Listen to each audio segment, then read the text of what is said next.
मैं दिनेश कुमार और आप सुन रहे हैं लर्निंग सीरीज। सुनोगे नहीं तो जानोगे कैसे। पिछले पार्ट में हमने बात की कि एक सक्सेस लाइफ के लिए एक अच्छा माहौल बहुत ज़रूरी है। आज हम बात करेंगे कि कैसे अपने विचारों को एक अच्छा दोस्त बना सकते हैं। तो आइए समझते हैं इसे। क्या आप सामने वाले के विचार पढ़ सकते हैं? किसी के विचार पढ़ना कोई मुश्किल काम नहीं है।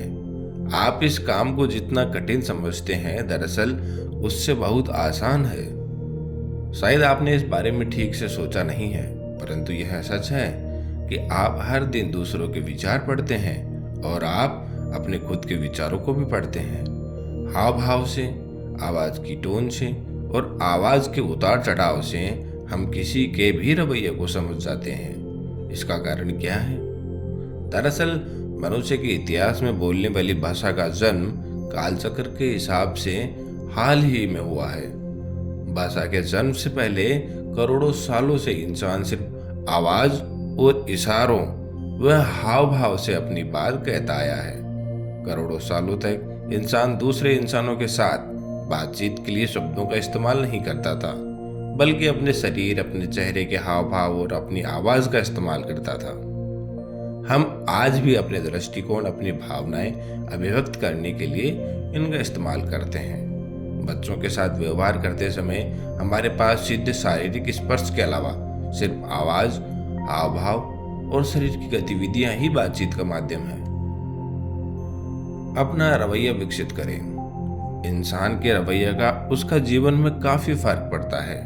सही रवैये से आप लोगों के साथ प्रभावी व्यवहार करते हैं, जो महत्वपूर्ण है। इससे आप हर परिस्थिति को जीत सकते हैं। एक दुकानदार अच्छे रवैये से ग्राहकों को काफी आकर्षित करता है। सही रवैया वाला स्टूडेंट कक्षा में फर्स्ट आता है। सही रवैया वाले पति पत्नी का वैवाहिक जीवन काफी खुश मिजाज होता है। आप अपने अंदर 3 तरह का रवैया विकसित करें। पहला, मुझ में उत्साह है। दूसरा, आप महत्वपूर्ण है। तीसरा, सेवा भाव का रवैया। चलो समझते हैं ऐसा किस तरह किया जा सकता है। एक दिन स्कूल लाइफ का एक दोस्त मिला जो कक्षा 8 में गणित विषय में फेल हो गया था। हाँ, मैं भी सप्लीमेंट एग्जाम देकर ही पास हुआ था और कई स्टूडेंट का भी यही हाल था, क्योंकि गणित की पढ़ाई सिर के ऊपर से निकल जाती थी। हम दोनों बात करते करते एक निष्कर्ष पर पहुंचे कि ऐसा क्यों हुआ। दरअसल टीचर के पढ़ाने का तरीका बहुत बोरिंग हुआ करता था। गणित एक पहेली की तरह है, लेकिन टीचर रट्टे मरवाता था। गणित के सवाल ट्रिक से हल होते हैं। आखिर इतने रोचक विषय को टीचर रट्टेबाजी से इतने बुरे तरीके से कैसे पढ़ा सकता था?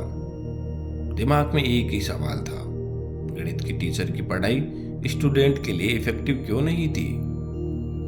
आखिर जवाब तत्काल मिल गया, क्योंकि टीचर को खुद गणित विषय में रुचि नहीं थी। प्रिंसिपल द्वारा वो जबरदस्ती बच्चों पर थोपे गए थे। टीचर गणित को पढ़ाते पढ़ाते बोर हो चुके थे। यह उनमें साफ नजर आता था। टीचर में उत्साह की कमी थी। इससे मैंने जीवन का मूलभूत सिद्धांत सीखा कि दूसरों में उत्साह भरने के लिए पहले खुद में उत्साह भरिए। उत्साह और जोश से कई चीजें पहले से बेहतर हो जाती है। आप अपनी प्रोफेशनल लाइफ में इसे आजमा कर देख सकते हैं। आप महसूस करेंगे कि एक अच्छा लीडर वही होता है जो अपने काम के लिए काफी उत्साहित होता है। जिस आदमी में उत्साह नहीं होता वह दूसरों को उत्साहित नहीं कर सकता, परंतु जो उत्साही होता है उसके पीछे जल्द ही बहुत लोग जमा हो जाते हैं। उत्साह और जोश से कई चीजें पहले से बेहतर हो जाती है।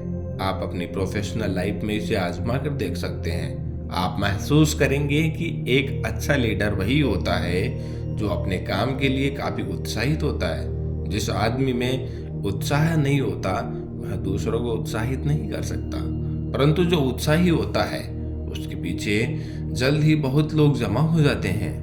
मंचों पर खड़े होकर मोटिवेशनल स्पीच देने वालों के पास उत्साह के सिवा कुछ नहीं होता। वे जिस तरह उत्साह से लोगों के बीच बात को रखते हैं, वे बातें लोगों में ऊर्जा भर देती है। आपने ऐसे कई लाइव शो देखे होंगे या आप किसी शो में शामिल भी हुए होंगे। ऐसे ही पूरे उत्साह के साथ धर्म के उपदेश देने वाले संतों के चारों तरफ काफी अनुयायी और उनको मानने वालों की भीड़ होती है। इसके लिए लोगों की सोच और भावनाओं का गहराई से अध्ययन करना बहुत जरूरी होता है।